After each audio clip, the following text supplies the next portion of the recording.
Hello! Thanks for tuning in.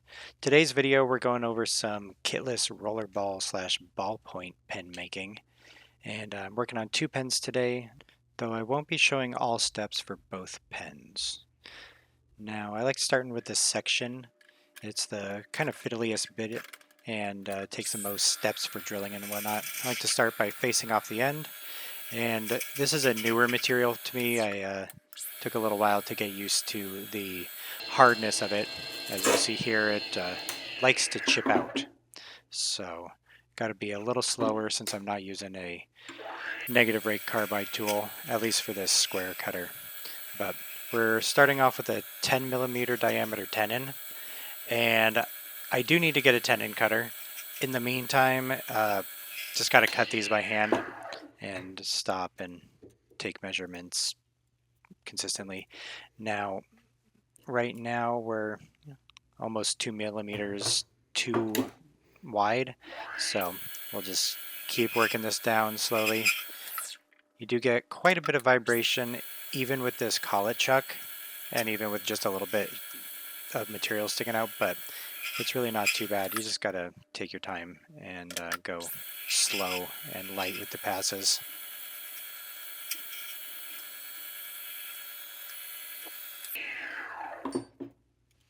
And we are close here. 10.26. I usually like to shoot for between 10.1 and 10.2 for my final diameter on these tenons. I find with the plastics a little wider is good for threading, and you don't want to go too thin, otherwise your threads aren't going to engage properly. So we got the floating tenon cutter here. This is not the most accurate one. Between my lathe and this cheap tenon cutter, I do get a little wobble sometimes, but show you a little bit of the natural speed. This is sped up right here, but I do take my time with these threads. Like I said, this is a relatively chippy material. This is DiamondCast from Mackenzie Penworks.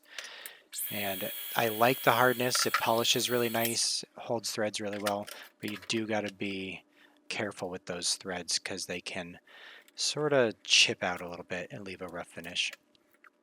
So we're going to be drilling 29 millimeters deep with a 1/4 inch drill bit for this first step in our section. This is going to accommodate the body of the refill. And we're doing a G2 refill for this pen, although the G2 drilling does allow you to use a Schmidt rollerball or Schmidt fine liner refill as well. So anything that'll fit a Schmidt refill, or any Schmidt refills will fit this. Same with Pilot G2s. You cannot put a Pilot G2 refill in something that's drilled specifically for a Schmidt. It's a little bit different. After threading, I'm doing a little drilling. I do like to check and make sure that the mandrel that I made is running true while it's here in the collet chuck. And we like to relieve the back of those threads a little bit so you don't get a death lock on the body when you screw things in. Next we're doing a 3/16 and we're going an extra 5 millimeters in from the 1/4 inch bit. After this, we're doing a 1/8, going another 5 millimeters, I believe. And then we're doing 7/64 all the way through the blank. This blank is about 51 or 52 millimeters long in total. And I like to blow air through, and when you see it coming out the other side, you know that you're all the way in. Good check. Make sure that it's fitting. And move on to the body. Similar deal with the body here. We're going to start off with a face-off and then a little divot for our live center or for centering our drill bit. And again, this is fairly chippy and I got a big chip out on the start of this one. So we had to trim off a little length, which ended up making us a little close in the end for shaping this body for the final length that I was looking for. But this is going to be a 13 millimeter tenon. for our M13 by 1 threads. Currently, I'm only doing single start threads. Unfortunately, I don't have a triple start tap and die. They're a little expensive at the moment, but these single start threads have been working well, even though they do make for a little bit longer time to screw the cap all the way on. Again, we're going relatively slow with this threading. You don't want to chip out that material. And then relieving the back of the threads. The die that I have here also has a little bit of trouble reaching all the way down to that shoulder since it's, kind of conical to start. Next we start with drilling the hole to thread for our section. This is going to go in a millimeter or two longer than the section itself, or deeper than the section is long. The tap that I have is not a bottoming tap, so it has a little bit of depth in the bottom that it does not thread, so you want your hole a little deeper than your section threads are. And then we're going in with the 1/4 inch bit again. This one we're going basically all the way to the end of the flutes, and this takes a little while, especially since I do not have the most accurate lathe. I have to stop things when I remove the bit all the way, since I do get some side-to-side play for my tailstock. But we're just going to slowly drill this out, keeping things oiled and cool, and trying to make sure that we're not pulling out dust when we pull the drill bit out and we're just getting actual shavings coming out.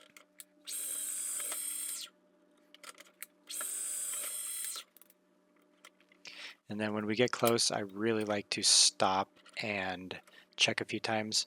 I completely spaced on doing my threads here, so I was wondering why won't my section screw in. It's because it's not threaded yet.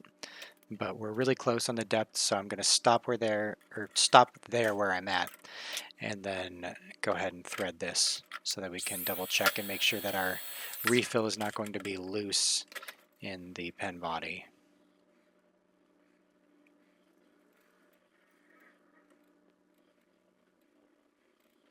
I found with the plastic you don't need to back up too often when threading. It's not a bad idea, but you do you.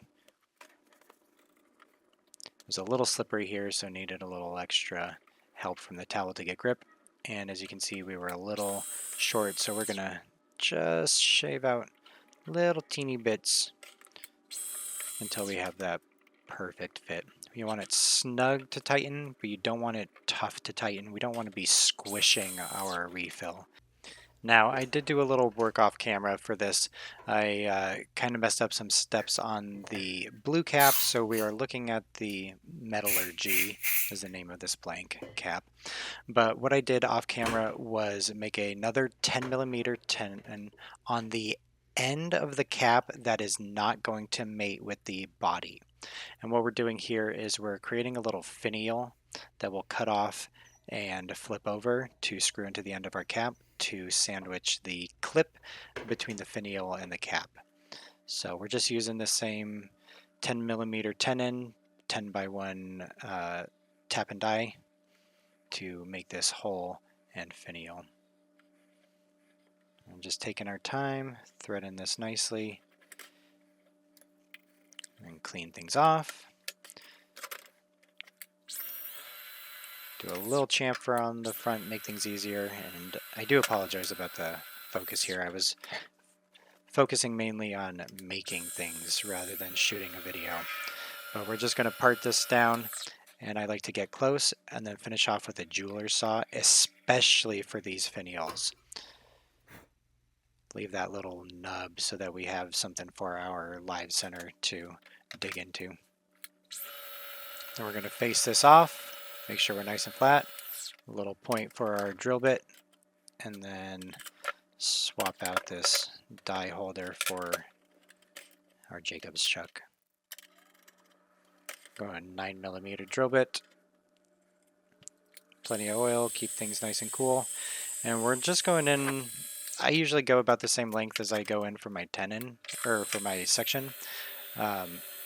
You're going to end up drilling a little bit of the end of this off when you drill out the cap. So it's not too important as long as you have enough threads, 2, 3, maybe 4 full rotations worth, so that you can get a nice tight fit on that clip. And we need to go in a little further. And there we go. And we're just going to pop in that little divot for our live center. And next we're going to flip this around, and we are going to be drilling a 12 millimeter hole all the way deep. This cap is a little long overall, so I'm going to trim the end here. I like to shoot for a 60 millimeter cap and a 90 millimeter body for my pens. Gives it a good size, nice balance point, and feels nice. So face off, divot, swap out for the 12 millimeter drill bit, and then we're going about 48, 49 millimeters deep. With this brad point drill bit, you don't need to go all the way to the end of the point with your measurement from the cutting edge, since the ballpoint of these pens is going to slip into the little point that the brad point makes, the little divot. So I'm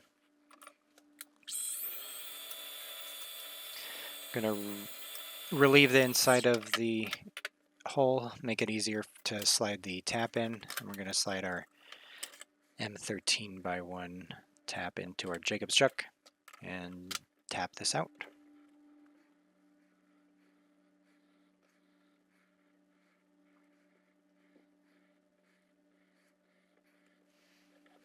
With this being a pretty opaque blank, I'm not worrying too much about over tapping. I needed a little bit extra after that first round anyway, so we're gonna do a few extra turns, and that should be plenty far too. Yeah, there we go. After just cleaning things up inside a little bit more, we're going to double check, and then I like to do a little pre-shaping on the cap right here.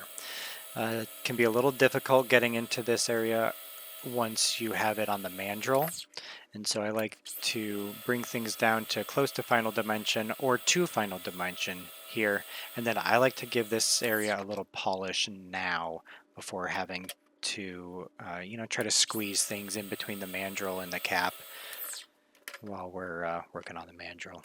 So just a little bit of zona paper, and I like to polish inside and outside. We don't need to polish super far back because we're going to be sanding up to this area again, but we just need a little bit so that we can get the end nice and shiny, and you don't have a little matte ring around the bottom of the cap.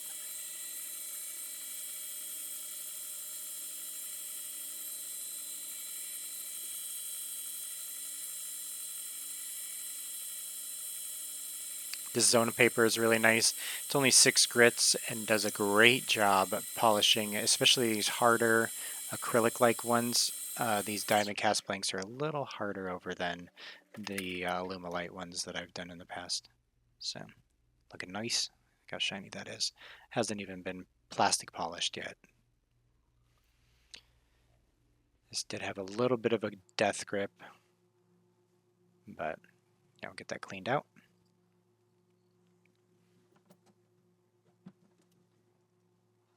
We'll show you how that cap or clip sandwiches in between the finial and the cap. So I use mandrels that I've made myself. Not the most accurate way to do it, but it's accurate enough, I have found. This is the section 1, it just screws on. There's not a whole lot of support from these mandrels. It's not a huge deal. You do get some chattering, but you just got to stop a little wide of where you want to be and then sand things down. It may add a little extra time, but it's not a huge deal. I like to make a part around where I want the end of my section to be, and then clear out some extra material here so we have access. Now we need to bring this down to a maximum of 12 millimeters. 11.75 millimeters is probably a little better, but we don't like it super thin because we want a nice snug fit inside the cap. So you get a good, non-wobbly feel when you're threading things together.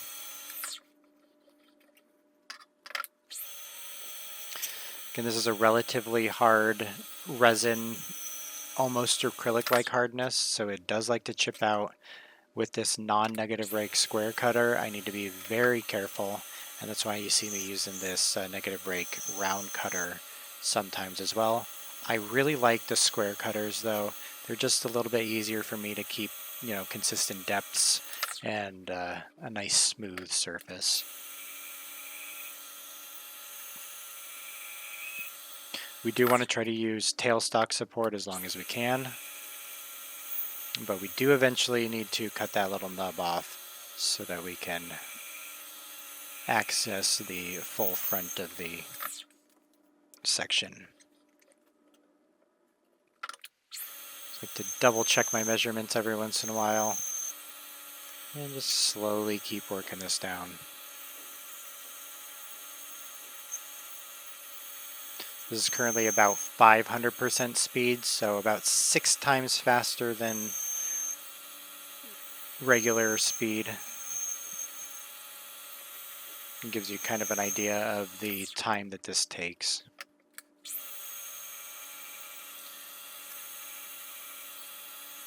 And periodically we'll get in there with a little bit of a shear scrape as well. It gives a nice surface, although if you are getting a little chatter, that can make it a little worse. If you're doing that shear scrape, you get some kind of grooves. And then we're just going to be using the negative rake round carbide cutter here to shape the waist, I guess you could call it, of our section. Just bring things down to a nice curve.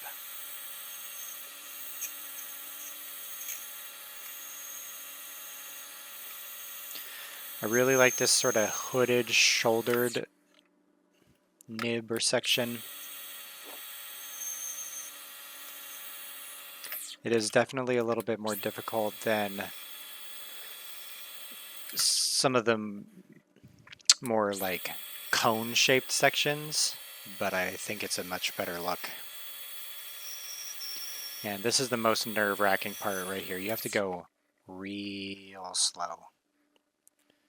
And we need a little bit more taken off the end. So we're going to very carefully do that. Then I'll show you here a normal speed and how slow we're moving here.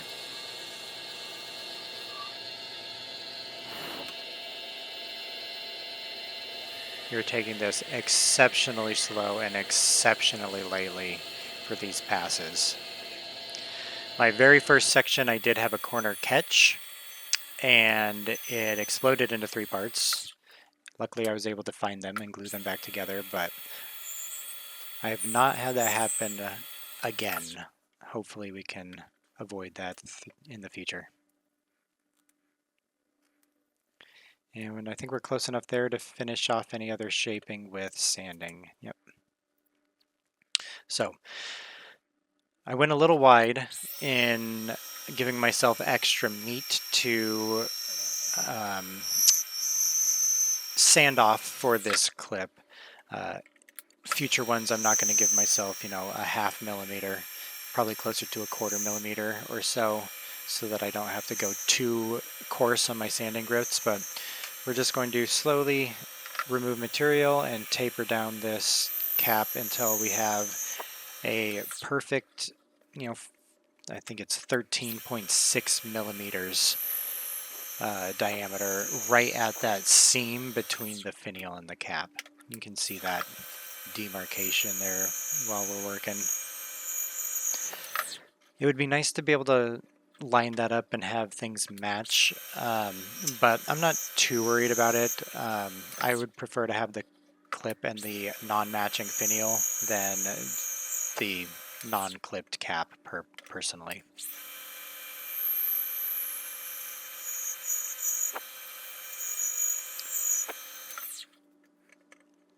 This is where having some mandrels with some interior support would be really nice.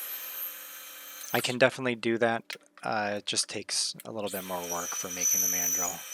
But I will be making some new ones soon. These ones are cut down from inch diameter Delrin, and I'm going to do some 3/4 inch that'll already automatically fit into the collet chuck so that I don't have to worry about tolerancing issues. But we're close on this cap, but like I said, I left a little too much meat for sanding, and it did take a little while. And then this is our body mandrel here. This one is a little wonky and takes me a little bit to get fully set up to where things are running true and straight, but we're going for a 90mm body length, and that's just about to the very end here, so we have to get a little creative with making sure that we don't have a big hole in the end of our pen.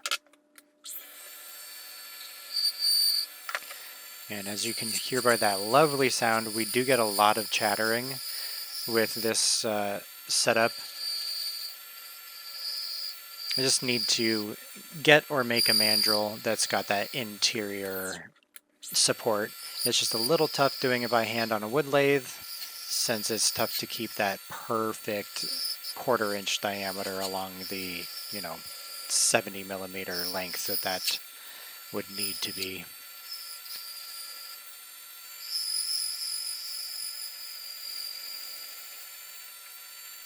But as long as you're taking things slow and not going too deep on your passes with this non-negative rate cutter, you can see that it does work pretty nicely. I am getting some, chattering that'll have to get sanded out, but luckily for the most part, the chattering that this is giving me is something that's very, very easy to sand out with 800 grit sandpaper.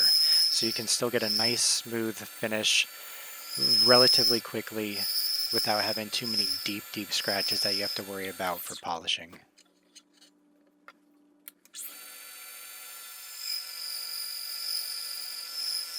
And just another quick pass or two here to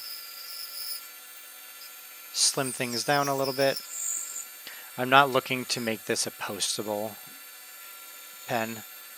The cap did end up fitting on the end a little bit, but nothing close to like a secure post.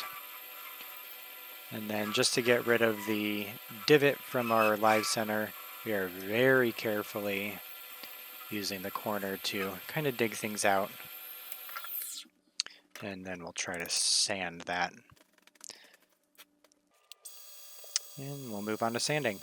I like to wet sand with 800 grit. Like I said, even the chattering that I was getting doesn't take too long to sand out with 800. And the Zona papers, which are our main polishing apparatus, if you want to call it that, start at a 600 grit, or at least 600 grit equivalent, or 600 mesh, if you're talking about like a diamond sharpening stone or something. So the 800 is a little higher grit supposedly. So we'll start with this green 600 grit Zona, and then we'll just progress through the grits. I do like to stop and sand laterally between each grit, but you don't have to spend too long. I do end up spending about a minute or so, I would say, with each grit, but it doesn't take terribly long to get a nice polish with these papers. The final grit, the white, is approximately 22,000 grit, so you do have a pretty nice high shine right off of the Zona papers, but I do still like to go back through with some actual plastic polish to give it that real final like wet shine. And that's what we're doing here. Just kind of rubbing it in by hand and then buff it off, and you can see that is a nice glassy finish. I won't show the rest of the sanding. It's basically more the same, but thanks for tuning in.